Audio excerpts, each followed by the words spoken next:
Hello, everyone. Happy Friday, and welcome to the SANS Threat Analysis Rundown live stream version. I'm Katie Nichols, joined by my friend Kevin here, and Hello, everyone. so happy you could join us today. I am Katie Nichols, as I said. I'm a SANS instructor, Director of Intelligence for Red Canary, and I am so excited to be joined by Kevin. Kevin, do you want to introduce yourself, say hello, tell people about you, what you're drinking? Of course. Well, let's start with what I'm drinking. I'm drinking an Orval, Belgian beer, awesome beer. Thing is, you need to leave it out in your cellar for about 2 years, and then it's perfect. So I'm Kevin Holvoet. I work for the Center for Cybersecurity Belgium. I work there in the Cyber Threat Research and Intelligence Sharing team. I know it's quite a name. That's why we shortened it for Citrus. So if you ever hear CCB, Citrus, that's us. We are kind of the CTI team, national CTI team for Belgium. Next to that, I also, such as Katie, teach the Forensics 578, the Cyber Threat Intelligence course, and I love doing that. And then in my spare time, if there's any, I'm trying to rebuild a house at the moment. So that's me. Awesome. So lots of free time. Thanks for taking out time. And as your beer suggests, you are located in Belgium. So it is later in the afternoon. I'm still on my seltzer. This is not sponsored by Polar Seltzer, but it's delicious. So cheers virtually across the pond. Awesome. So a few introductory things. I just wanted to drop and show a link to some of the events that your team has done at the Center for Cybersecurity in Belgium. So we have that up, and for all these links that we're going to be showing, don't worry about it. We'll make some show notes so you don't have to grab them. But what kind of, I'm kind of curious, the quarterly cyber, is this publicly available? What kind of things do you cover in this? Yeah, so this is actually started as a very small meeting with intelligence services and prosecutors and things like that, police force, everything was involved. But then it started to grow. We started to see that people were getting interested to hear more from us. So now we're actually using it to get people together, get to know each other, try to share with everyone what's going on in the world, what's going on in intelligence, what do people really need to see. So that's a bit the event at the moment. We try to do it every quarter. And since COVID, normally it was a physical event. Since COVID, we're live streaming everything. So it's always a Thursday afternoon, mostly 2 or 3 weeks after the end of the last quarter. And since short, we actually put this thing online that for all of the events that we have done online, you can see all of them. For people interested in Moonlight Maze, for example, for anyone that knows that old Turla-related case, you can actually click the last link. So Quarterly Cyber Threat Report, part 3 of 3. That's one. Register yourself and you will see the recording. Nice. And then if you want to go into criminal underground, ransomware, what is happening on the criminal underground, the last quarterly event, there was a panel with somebody we'll probably see on this Twitter feed later today. That's the 2021 Q2 session. So awesome. Well, thanks for sharing that. I think we're trying to do something. It's so helpful to kind of get perspectives from different countries. I see we have folks, there are some people from Washington, D.C. We got San Antonio. We got someone from Scotland. We got UK. I think we got a Uruguay. That's awesome. So happy to have you here, Kevin, because I know that sometimes I'm guilty of this, a little too much US perspective. So you want a perspective from a Belgian view, which might be a little bit different than a US view or wherever you are in the world. This would be great to check out. The other housekeeping item we had, before I forget, SANS Cyber Threat Intelligence Summit, one of my favorite events of the year. Full disclosure, I'm co-chairing. It's a lot of fun. We're planning for it to be in Bethesda in person late January, but the call for presentations is open now. And so we're looking for a lot of different presentation types around cyber threat intelligence. If you have a cool use case or something that you think people aren't talking about, a deep dive into a specific threat, please, we want to hear what you have to say. Even if you never presented before, we'll assign you a mentor, we'll help you out. So don't be afraid. Please submit proposals due by mid-October. So I wanted to remember to say that. so that Jen Santiago, the organizer, won't yell at me later. So no, I can agree. This is a great event. It's a really great. Excellent. Event. And Kevin is not a co-chair officially, so Nope. we didn't pay him to say that. Awesome. Well, with intros out of the way, let's dive in. I debated talking about ransomware because I feel like we talk about ransomware all the time, but there's a lot going on. I think it's one of the top threats to everyone. And so we're going to talk about it because it's important. Teeing this up, one of the kind of themes I've been hearing, and Kevin will be curious, if you've heard a similar thing, people have this idea that maybe ransomware isn't as bad over the last couple months. Have you heard that as well? I'm kind of curious if this is pervasive in the community. I haven't really heard this, not in Europe at least. Yeah. From meetings I have with other national certs, with things that we receive, incidents that we receive from companies, I don't really see a decreasing line. I wouldn't say an increasing line. It really depends on our view, of course.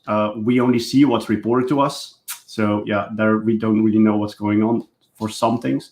Absolutely. But I wouldn't say that it's really declining.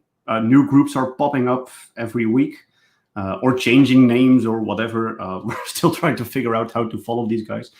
And no, I wouldn't really agree with that. Yeah, I think you hit on the key point there, in that we only see what's reported to us or what's in our own organization, or if you're in a sharing org, or if you're in the government, what's reported to you. And so I think that's one of the toughest things. Is it's really hard to say. Anecdotally, I've talked to some people who were like, yeah, it seems like it might have been a little lighter over July, August, maybe early September. But it's so hard to know that because there's no central data on all of the ransomware. I wanted to highlight, though, one source that I really like, and again, we'll share the links in show notes later, Coveware. They do a really nice job kind of tracking quarterly trends. And they have a write-up. This is from a couple months ago, looking at data, but when they saw and looked at the average median ransomware payments, they found for the second quarter, they declined. And of course, there can be a lot of different reasons, right? As you say, right, there are a lot of different affiliates. Some of those affiliates, like the ransomware precursor malware families, like Qbot, sort of declined over the summer. So I think it's really tough to say what caused a potential decline if that decline existed. Maybe less people are also talking to Coveware. That's another thing. Exactly. Maybe it's a single company's perspective. Exactly. The hypothesis I really like, I think Dmitry Alperovich first said this, all the ransomware operators went to holiday on the Black Sea. Could be. Yeah, well, they didn't go on holiday in, what was it, the 4th of July? Kaseya case? Exactly. Kaseya, our evil. After that, right, I think that there was sort of, and the Coveware piece also talks about this, the US government, I think, has been, trying to take action, right? They seized that ransom payment, especially after the Colonial Pipeline incident. And so it's this challenge of government is taking action, right? But is that what's affecting it? Is it people on holiday? On that note, I wanted to highlight this week, and it's kind of funny, our different perspectives, because this probably didn't bubble to the top of the news in Europe. No, it didn't. Yeah, but on the US side, the Department of Treasury, specifically OFAC, who deals with kind of sanctioning foreign entities, issued sanctions on a specific cryptocurrency exchange that I believe is based in the Czech Republic, but has some Russian ties. So well, kind of an interesting action. In a sense, it's not bad to do that, to go after how they transport their money. If they lose that money side, they will pivot to another one, definitely. But at least for a while, they will have issues with their money. Maybe they lost a lot of money. So if law enforcement can do these things, why not? I mean, it's perfect. Exactly. And they're the only guys that can do it. They are the only guys that can seize these things. Companies don't have the ability to do this, or don't have the, how would you say, the law, behind them. Yeah, exactly. You my company, your company, we can't take law enforcement actions. So I think this is sort of something I wanted to highlight because as we're talking about, is ransomware getting better or worse? There's so many angles we have to tackle this from.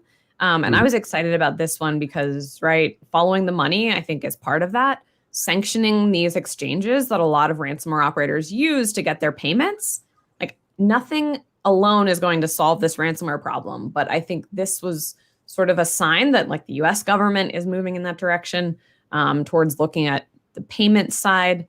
Another one that popped up this week, I think you mentioned this to me, Kevin, about Conti ransomware. So, right, we talked about like, is ransomware getting better or worse? Well, DHS, CISA just released this report on Conti saying Conti has been active, which I agree with. I was just looking at some Conti this week. So what are your thoughts on this one? They're really active. Now, I think that most of the data that they base in here, well, of course, they do base their data on the amount of incidents that they were reported. That's also in the article, like, hey, we saw that many incidents and stuff like that. But they really did very good work on mapping out what kind of tactics people are using, what kind of techniques affiliates are using, because that's a kind of an issue I have with ransomware or following ransomware groups. Most of the time these days, we're following the ransomware as a service group in a way. But the affiliates behind them, sometimes in the case of Conti, you have this other article where they translated a playbook that was actually released, by some affiliate who didn't like Conti anymore for some other reason. I don't know what happened. But the whole playbook of how they tell, like, hey, little hacker here, you should use this, or this is a playbook that we give to deploy our ransomware. This is all in here. It was all in Russian. Some people really made a lot of work to translate this from Russian, and even from this hacker slang Russian to English. So great job on that. Really kudos to them. So if you want to look into this, it's awesome. But I do have a feeling, if I look at both of them, that the CISA based a lot of their TTPs that they have in their article on this information, which is a good thing. It's so hard to say. I found when I saw this playbook and kind of looked at it, I think this was earlier this month, someone translated it. I think the full thing is on GitHub in English, thank goodness. It was interesting because I was reading through it. I was like, yep, this feels like many ransomware operators, including Conti.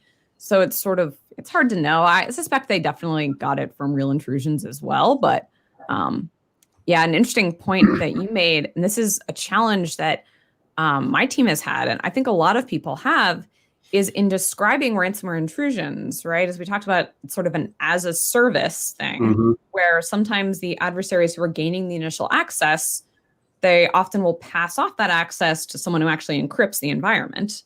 And then like you have malware developers developing stuff, which is a whole nother can of worms. But I feel like this has actually created some challenges in tracking these incidents and groups. And as we're talking about it, because when you think about like shutting down or, government actions or even defender actions, we're like, well, we want to shut down Conti. Well, we don't just want to shut down Conti, right? We want to shut down the things that lead to Conti. And so even the challenge of like describing this. Yeah, everybody connected to them. Like, who is buying in on Conti? Who is trying to get access to the platform and using that platform to deploy their ransomware? Are they using other ransomware platforms? Have they also bought themselves into Revil or Ryuk or anything else? There's so many platforms available.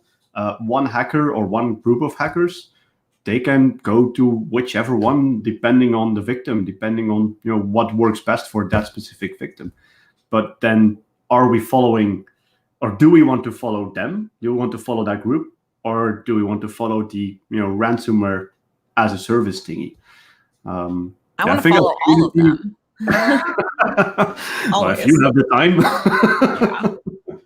Yeah. This is something, though, MITRE ATT&CK. Speaking of MITRE ATT&CK, I've chatted with my former teammates on the attack team. It's actually a bit of the challenge that they've had, right? Because on attack right now, there are groups and software. And like, how do you really track the group that's behind the initial access for a later Conti intrusion if they don't have a name? So, something to think about, that if you're in a position where you can start to look at kind of similarities in that initial access area for ransomware incidents, naming them, like FireEye has done this with ANK 1878, like that kind of helps, because I think as defenders, we need to think about how those might be separate TTPs, separate things to look for, but also as part of the policy conversation. Like, I feel like this is something that's so often missed. Like, let's go after the ransomware groups. And you're like, it's not really that simple. You have to take down all of these crimeware operators, right? Yeah, and you need to take down, everybody involved. You need to take down the money mules. You need to take down all the, the whitewashing services and money laundering services and so on. There's the developers. There's the actual people who do the initial access, because on the dark web, if you look, we have access to Intel 471, for example. There's a bunch of stuff on there that they talk about, that you look and you see what is happening on the dark web, where you just see, okay, they are actually selling initial access to others, selling accounts, selling just, an RDP connection to something, or somebody deployed some bot, like, for example, QBots or some other bot, and they're just selling that access to others. Oh, sorry about that. It's all good. I know it's your Friday night, so no. We have people hitting you up to hit the clubs, right? Turn that down. So yeah, we have an issue there. I mean, who are we trying to follow? What can defenders do with this thing? Yeah. I would start with initial access, try to find out how you can do something against that. And then you follow the kill chain or follow the MITRE-ATT&CK techniques here.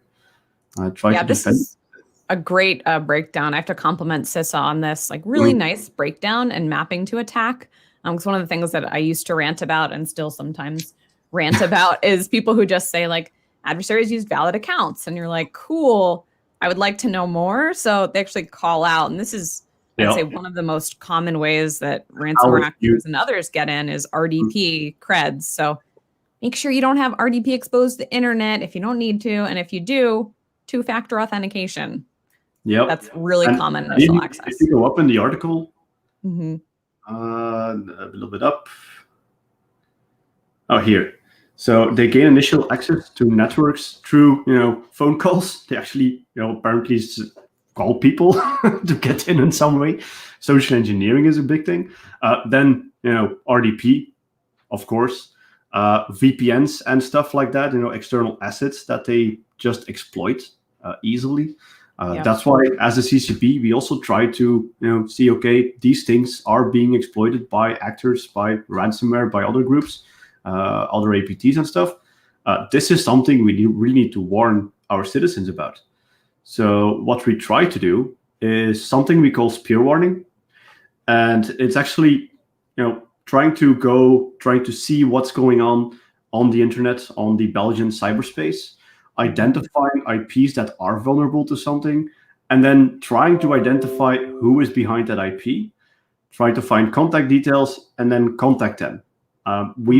Sometimes we just contact them with an email. Sometimes we actually send physical letters to companies saying, hey guys, there is something wrong with your VPN. There's something wrong with your router. Please fix it, or you will be compromised. Yeah, we had a joke, someone saying RDP, ransomware delivery protocol. Yeah. Often it is. That's not incorrect. Many cases, yeah.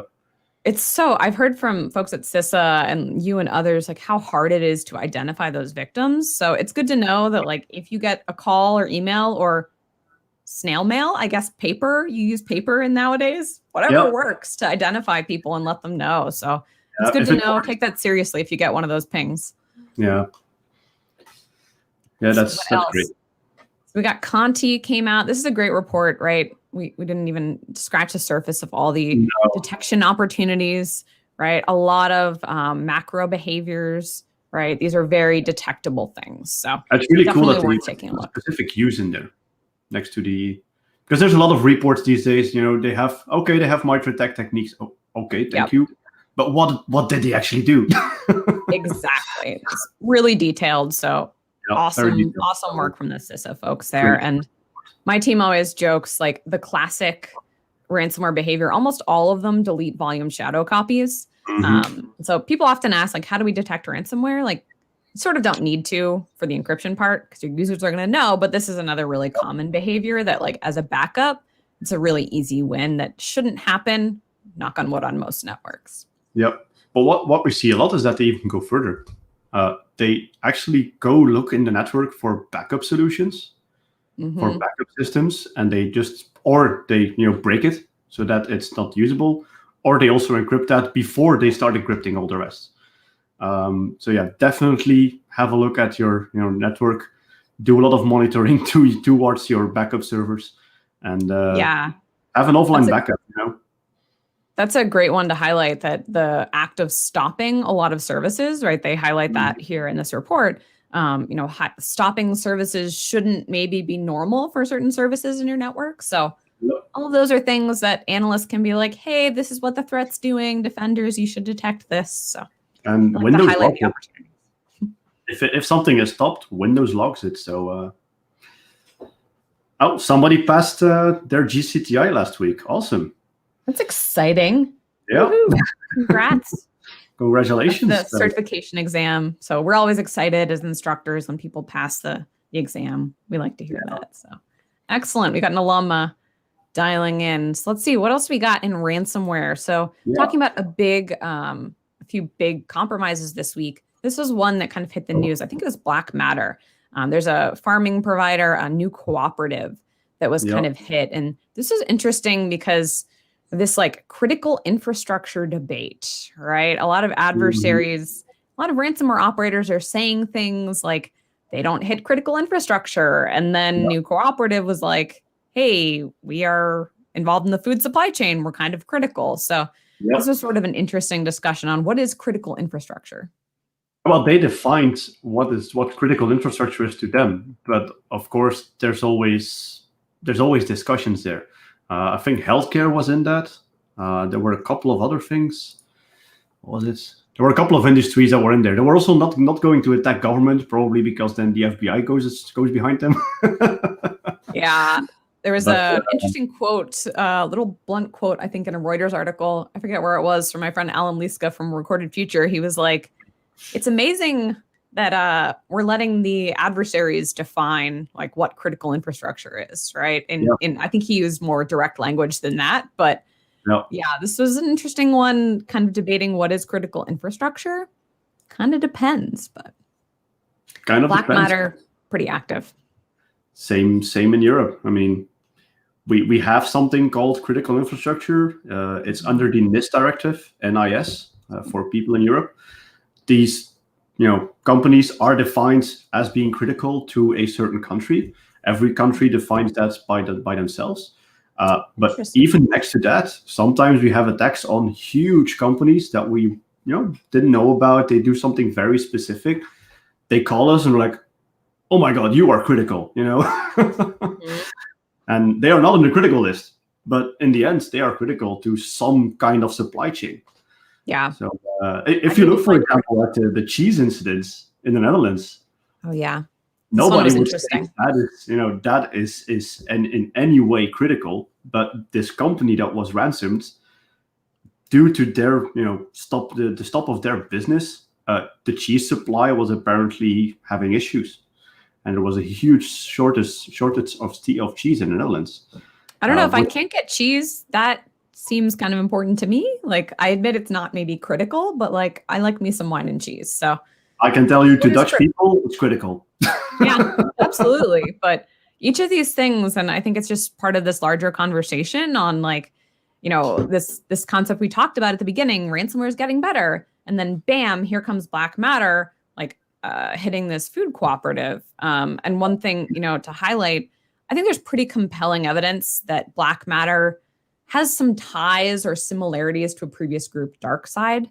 Hard to say if it's the same people, but right, think of how easy it is, as we were talking about affiliates, how easy is it for a different person to just call themselves something different? And I think that's what we're facing here. Just make some new malware and make a new service and call it a different name.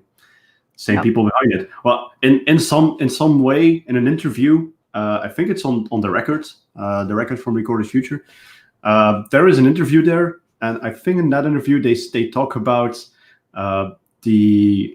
saying, hey, Black Matter, we do have ties with DarkSide, but we are not DarkSide. We know them, we've worked together with them in the past, but we are not them. Of course, they just said that on some kind of dark web chat, so who knows what they want. Yeah, speaking of kind of adversaries on dark web and adversary messaging, this was another interesting one that I wanted to hit because people have been asking me about it. Grief ransomware, which has I don't know, I've seen a few incidents. My team saw this, wrote a blog post on it, but basically grief ransomware operators were saying if you hire a negotiation firm, we're going to delete your decryption keys and you're basically out of luck. So or law enforcement. Oh, or law enforcement? I didn't realize it's negotiation. Yeah. Here's the exact. We're also talking about law enforcement somewhere in there. Yeah. So what do you think? Should we believe them, Kevin? Like what are you like advising people who ask you about this? Maybe don't tell that if you're negotiating with them as a victim, don't tell that you're the company behind it. I don't know. Just say that you're the victim, but actually you're covert analyst talking with them. Or some other guy talking with them. I don't know why you should tell that you are a negotiator, that you are a company. What is the purpose behind that? Yeah, I think I've heard some chatter about how negotiators tend to follow a very similar script every time. And so the ransomware operators might have an inkling, but that was kind of I had a similar initial reaction that you did.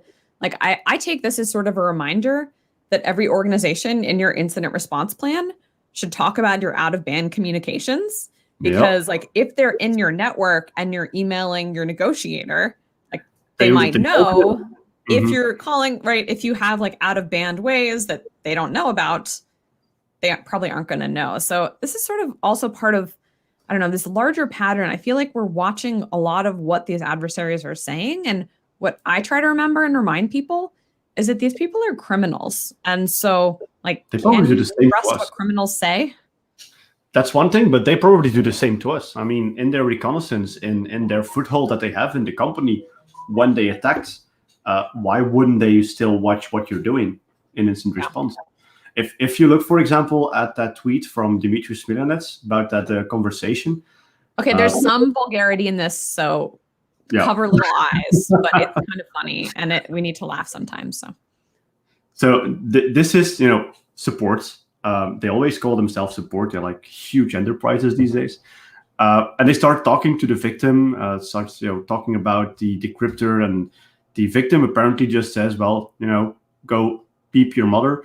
It's not appropriate, but I liked the enough is enough, because like, I don't know about you, but I kind of feel like this some days. I'm just like, if I was talking to these ransomware, like, I don't know, you just lose your patience. So it looks like what's happening. And Dmitry has been like putting a few of these out this week that are kind of interesting. It looks like people who are not the actual ransomware victims kind of hopping into the support chat and like telling them off, which for better or worse, like sometimes we just need to not take ourselves too seriously and laugh about this, right? Maybe they'll realize, oh shit, we need to set up support chat per victim. Make sure that nobody else can see, nobody else can watch.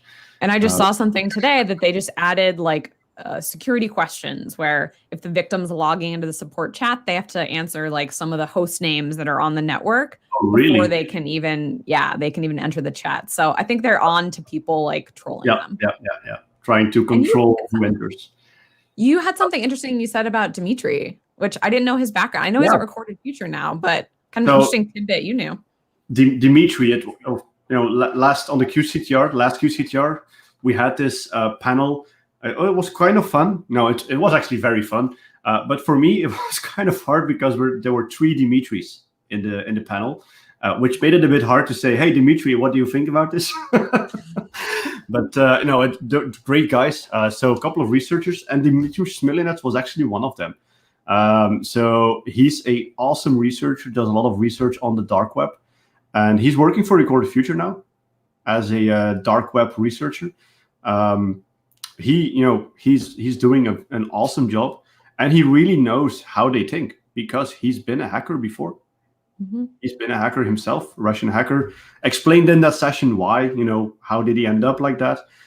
Why did he do it? So definitely look into the session, the last one of Q2 2021.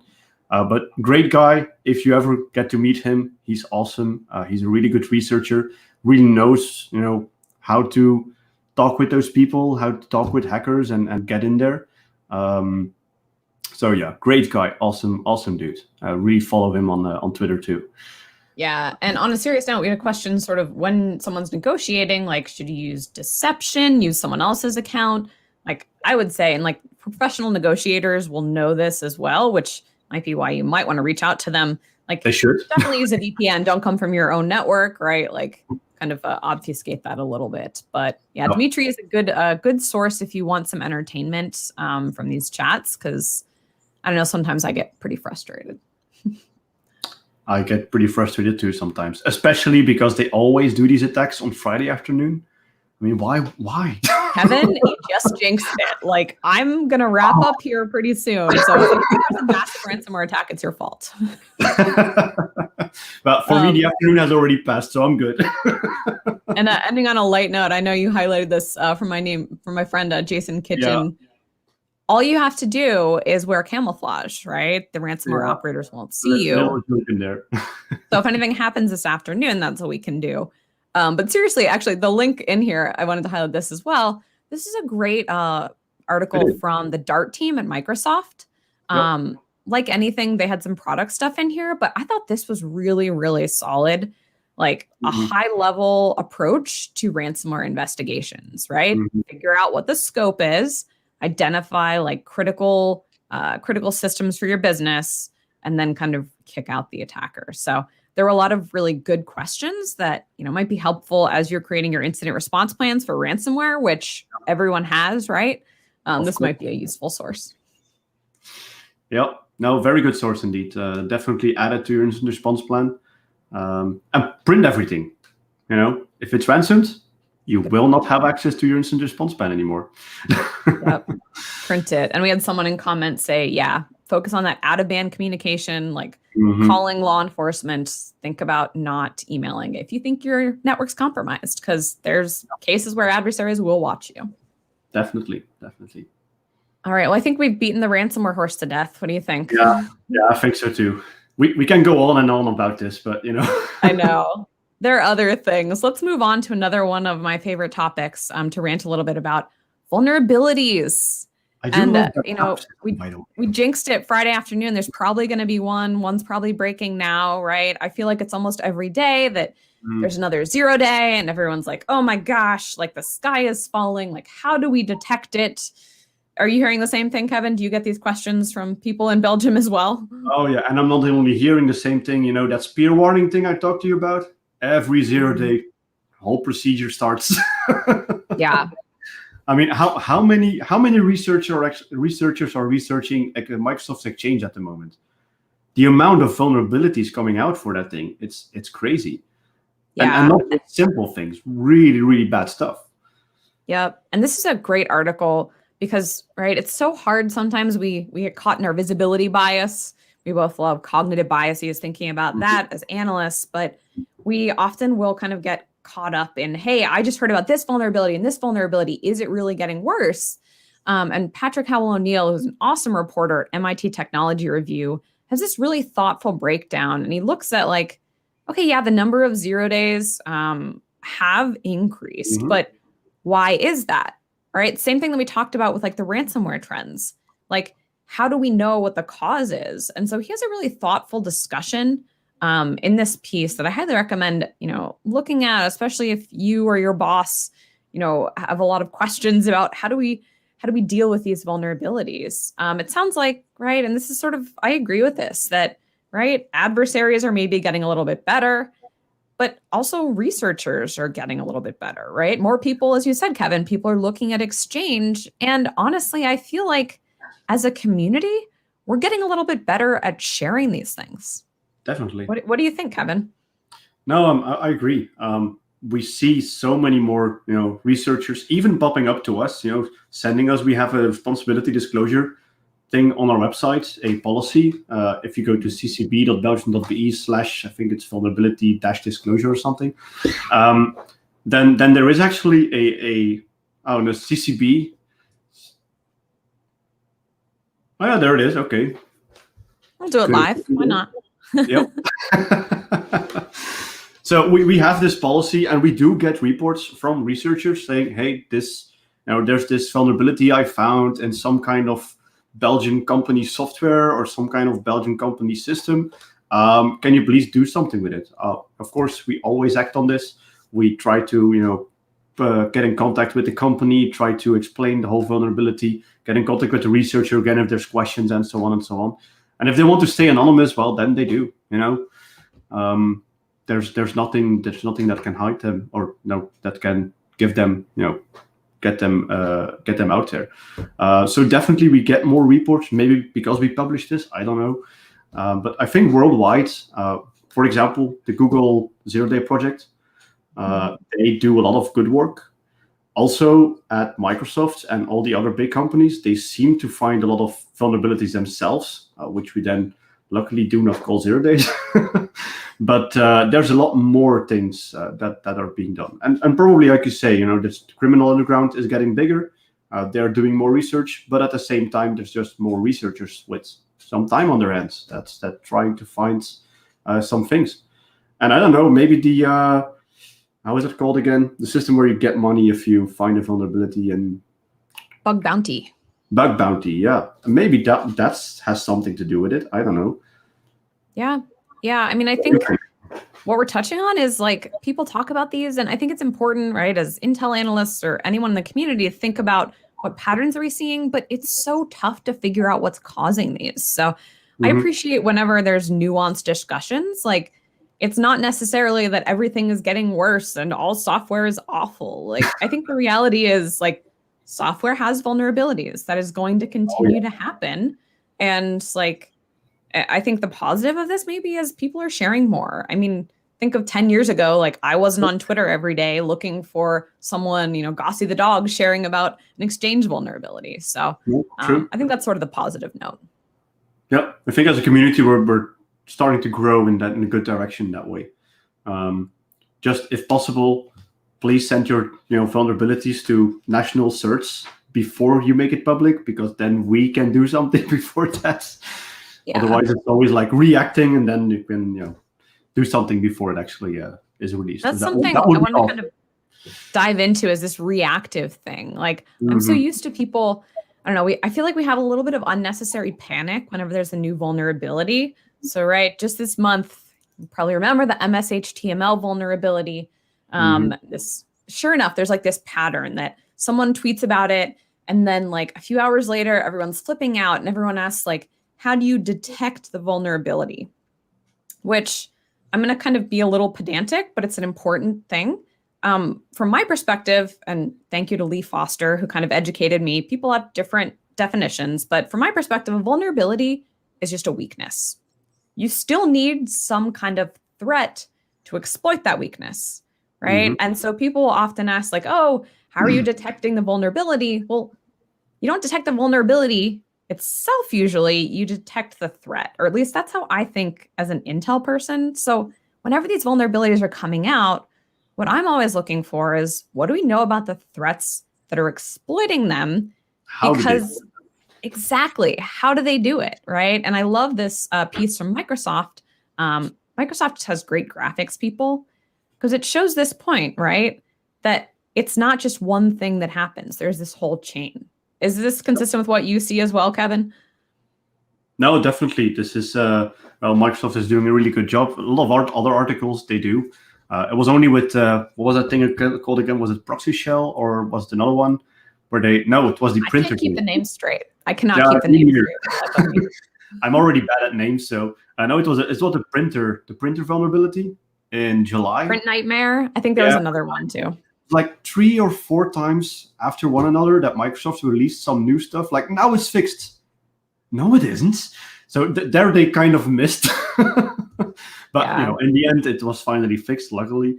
But really, they do a good job at, and their Mystic team is really great at making these things clear to people. If you give this to a manager, most of them, if he has some technical background, or even if he doesn't have any, he will see what's going on. There is some email with some file, people click it, things happen. Exactly. And here's the thing, right? Vulnerabilities are going to happen. They're going to keep happening, as we said, but like, this is not just one thing happening. You have a lot of opportunities, right? Like my team often will detect on like follow-on payload download, cab files, DLLs with weird extensions. Like all of these things are things you can detect. And, it doesn't depend on the specific vulnerability. So I think that's something that I always like to rant about a little bit, because like we should care about vulnerabilities. Yes, you should track them. You should patch. You should track the threats that are exploiting them. But the reality is, I don't think we need to freak out every single time a vulnerability comes out, because if an adversary exploits a vulnerability, they still have to do other things. And a lot of times those same behaviors are things that other adversaries have done that you can detect. So Yep. enough of my ranting, but this is an awesome piece from Microsoft. I do agree on that. There's only one side note. We do look, or we try to find out, is this being exploited in the wild? And there you go back to that threat. But then we start acting more. Then we're like, oh my God, this is being exploited in the wild. We do know that there are a lot of immature companies in Europe, Belgium, the world, in a way, that don't have a good security team, that don't have a good patch cycle, and this and that. And that is why we try to focus on those and say, okay, there is active scanning going on, there is active exploitation going on, so we really need to act on this one. And that's how we try to prioritize vulnerabilities a bit. Try to give a list of priorities to companies if possible. I think CISA is doing similar things, like with a list of what kind of vulnerabilities are being exploited at the moment. So yeah, there's definitely something going on there. Yeah, and I think what you said there is such a great point. I think this is the one I was thinking of earlier this summer, right? Like my issue is that every single vulnerability people panic about. If everything is important, nothing is important. And so, right, as people who are tracking threats, we should be saying like, this one is really, really important. It's being exploited around the world, versus this other one. Like, okay, it's not being exploited in the wild as much. That's where like CVSS scores come in, but I think threat analysts can help as well. And yeah, this list that came out earlier in the summer from CISA, we got some 2017s in here, right? So maybe we need to focus on like telling people, a lot of older vulnerabilities. Focus on, informing people about the most important vulnerabilities they need to patch, not like all the tiny little ones that maybe aren't being exploited as much. So yep, definitely. But for these small companies, there is a threat, and especially if they have VPNs or RDPs or whatever that are vulnerable. Yes, they need to be. They need to know about it. Yep, and I appreciate you mentioning that. Like other people have called this the security 1%. Like we're in the security 1%. It's easy for us to say like, oh, you should track these threats and look at Microsoft blog posts. But what about the IT admin who doesn't have a security team and is trying to do the best they can? So yeah, they're trying. They just don't have the ability to do everything. Yep. It's something none of us do. Awesome. Right. Well, let's see. Let's move on. I know we had a couple other things we wanted to highlight. So I'll start and then I'll punt it to one that you saw. So this is a threat that the team at Morphisec wrote a really great blog post on. It's called Jupiter Backdoor. My team has tracked the whole cluster around this. It's Yellow Cockatoo. I wanted to highlight this because we see this a lot. And I feel like it's one of those that like it's not a state-sponsored threat that we suspect, so people ignore it. But this one often comes in through search engine queries. And Jupiter and kind of the cluster behind that, they recently switched up their patterns. They were using just normal executable files. Now they're using MSI installers. So it looks a little bit different, but this is affecting a lot of organizations. And it's one that if you know what you're looking for in the PowerShell, if you have endpoint telemetry, this is very, very detectable. And so this is a great piece from Morphisec. Highly recommend just taking a look, thinking about how you could detect this. And if you've seen any like MSI files that look like this, they have some examples at the end. It's usually a bunch of different words with dashes. What this is, it's actually the search query, right? Like if I searched for due diligence checklist, I search for that in the search engine, a redirect, download this malicious MSI installer. So have you seen any of these, Kevin? Or sort of my visibility? Any of these? No. It's the first time I hear about this one, actually. Well, you should tell people. Yep. This one's out there for sure. But again, right, uses some kind of repeatable patterns that you can... Well, maybe they're focusing on the US for now. I don't know. That's a great question. I don't know, but that's a good hypothesis we should explore. Yeah. So that's one that I wanted to highlight. And Kevin, you had one on FluBot that you wanted to highlight. Oh yeah, FluBot. So this is another website we have. We have this site for our citizens to inform them about new stuff. This has actually been a plague. It started somewhere in May, then it went down again, but it's back up. And it's this FluBot. It's this like little Android malware. What it does, they send SMSs to Belgian citizens. I've heard other countries in Europe who also had the same issue, and they just put loads of links in there. So there's like multiple different links, and once you click the link, you have an APK that you download on your Android phone, and then if you open that, or you try to open it, or you open the website, there's this guideline on how to install the APK, because by default on Android phones you cannot install anything that's not in the App Store. So they really have this guideline, like, hey, you need to follow these steps to install it. Otherwise, you will not get your packet. You will not get your delivery. It's mostly with delivery services that they do it. Sometimes with other things. But actually, kudos to our ISPs in Belgium. They have been doing a very good job by trying to block all of these things. I think they're blocking millions a day or something, just based on some things that they found. It's really awesome how they did it. There's some examples of these things in the article if you want to read on it. I don't know if you've seen these things in the States. I haven't seen a ton, but I don't have a lot of visibility on phones, right? That same visibility thing, like my team doesn't look at malicious text messages all day. So of course. Definitely one to think about. Yeah, it's being used to steal money from bank apps afterwards. So they have this overlay kind of system. Then you just put in your bank code and they steal some money. So yeah, pretty dangerous for regular people, for just non-security people. Yeah. Wouldn't you click something if your package is not being delivered or is being delivered? So yeah, a lot of stuff, and we're doing the best we can to block this. You're lucky that it's not there in the US yet. I feel like it might be. I just haven't experienced it. Maybe I just don't know it by this name. So this sounds like a good one for any user awareness efforts, though. Like, yep. Sometimes I focus too much on traditional systems, so phones are part of it too. Yep. Nice. Right. Awesome. And then another malware family, and this one is probably my favorite malware name ever, SquirrelWaffle.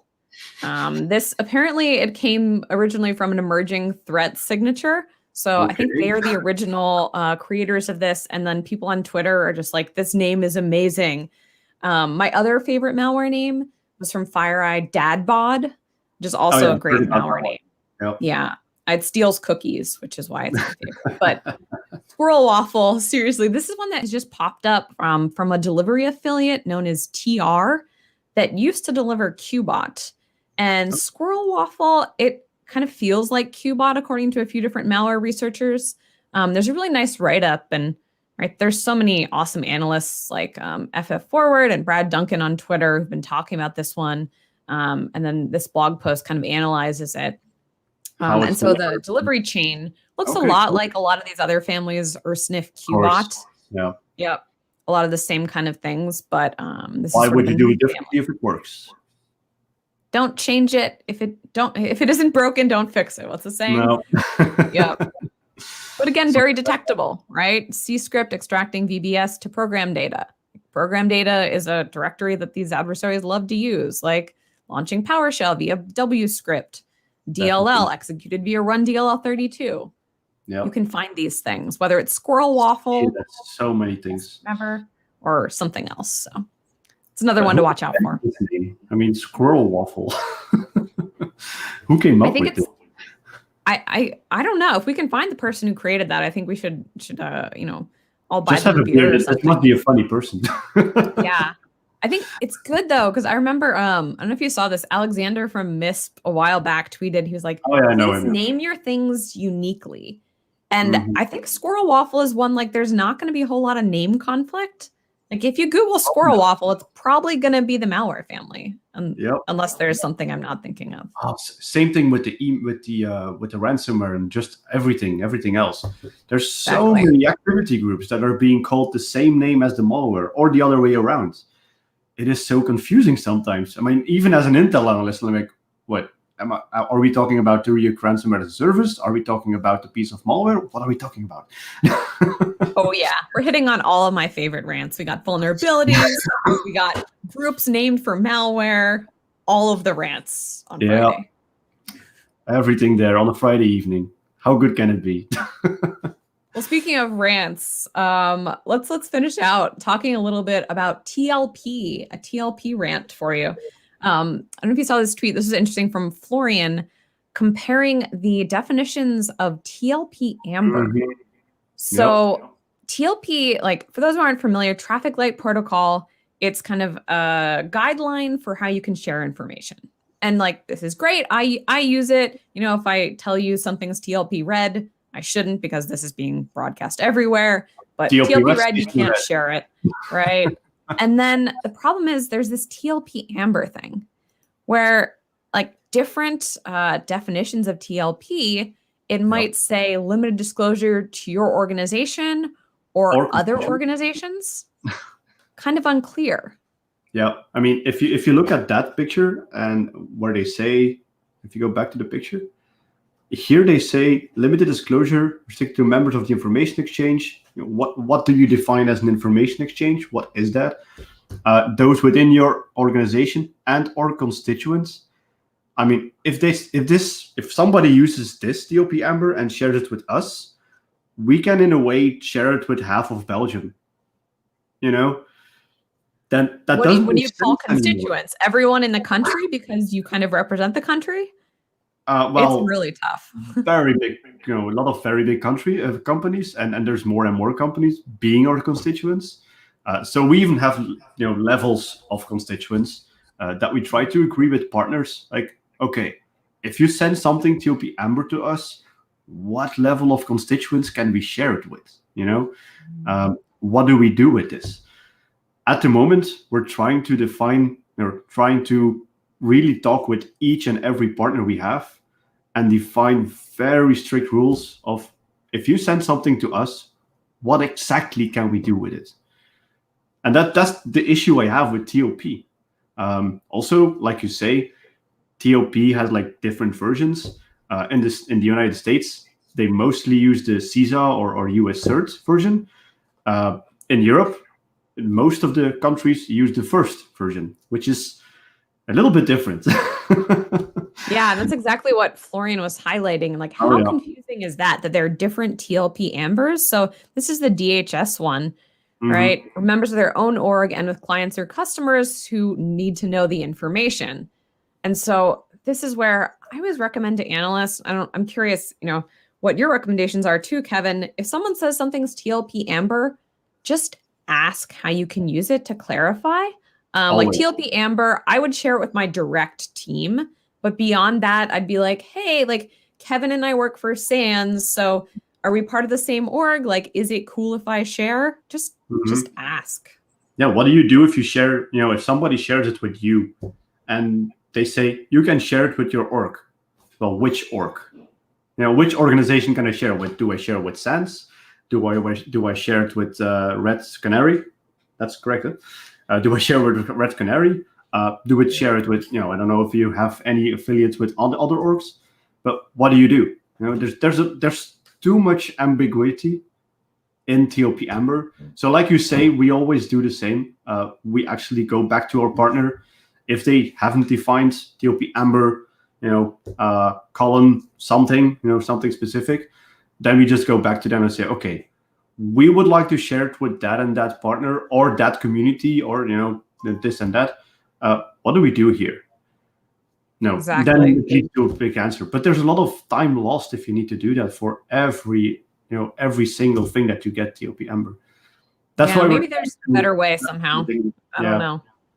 But if somebody has an idea, then, you know, please come to us and we can talk about it and maybe define something new. That would be awesome. The other thing that's so important about TLP, and I'm not going to bring up the tweet because I don't like calling people out, but like just before we jumped on this stream, someone pointed out that someone had tweeted a TLP Amber document. They were like, didn't realize that TLP Amber meant Twitter. The thing is, it's not legally enforceable. And so like, it's nice amongst like friends sharing communities where you have NDAs, maybe like cool TLP Amber, TLP Red, but it's not legally enforceable. And so really people can do whatever they want. Well, I mean, we're probably kicked out of some communities if you do. Yeah. You know, oh, absolutely. You will lose trust. Yep. If I share Amber info and you tweet it, Kevin, you're out of my circle of trust. Just fair warning. I've warned you now. Trust me, I won't do it. I won't do it. But same thing happens on MISP. I don't know if you know MISP, the malware information sharing platform. We talked about Alexander before. You know, he's a big contributor to it. We also use it. It's awesome platform, but we do get a lot of events. You know, a lot of what do you call incidents in MISP in a way, or groups of information. We get a lot of information in our platform from others, sharing with the entire community of MISP, but marking it TLP Amber. I'm sorry, but you really didn't understand what TLP Amber is. Nope. Or sometimes even TLP Red. The joys of TLP. So yeah. Sharing is caring, right? We want people to share, but just we want people to share, right? Be careful whenever you're sharing. You trust the person who you're sharing it with, and you know how it's supposed to be shared. So yeah. Define your own rules of TLP with each and every partner. It will be the easiest thing. Absolutely, to prevent any sharing on Twitter that's unintended. Yep, indeed. Well, that should never happen for any of these definitions. But whatever, No, so right. that's sharing. So yeah, if you ever have the same rant in your head, we can always talk, have a beer, see if there's anything we can improve there. You're always happy to rant and talk about issues and always, especially when I have a good Belgian or another beer. I'm always happy to rant a lot. Awesome. Well, okay. Getting towards the top of the hour, and the sun is coming in the Northern Virginia area. So let's call it with our rants for today. But Kevin, thank you so much for joining me, especially on a Friday night. Reminders: Kevin has the awesome events for Center for Cybersecurity Belgium, and please submit to the SANS CTI Summit. Please do. And with that, I think that's all we got. Thanks for hanging out with us, Kevin, and everyone who joined us. Stay well, and we'll see you next time. Bye, everyone.